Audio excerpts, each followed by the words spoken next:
Bonjour, je m'appelle Martine Créache et pour le double numéro de Tangence consacré au croisement entre la littérature et les autres savoirs, je me suis intéressée aux relations entre la littérature et la peinture ancienne.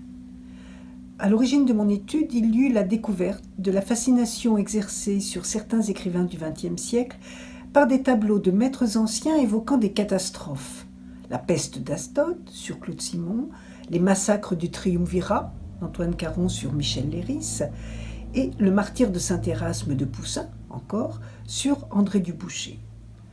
Dans les trois cas, des écrivains français, romanciers ou poètes, semblaient trouver dans la peinture du passé un recours pour exprimer des catastrophes du XXe siècle, que celles-ci désignent un événement naturel ou un massacre.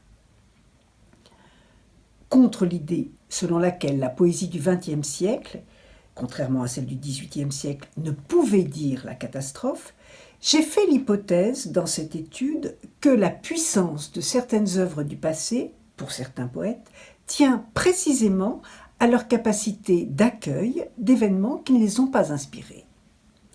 Cette hypothèse me permet de discuter la thèse selon laquelle toute image se dit nécessairement en histoire.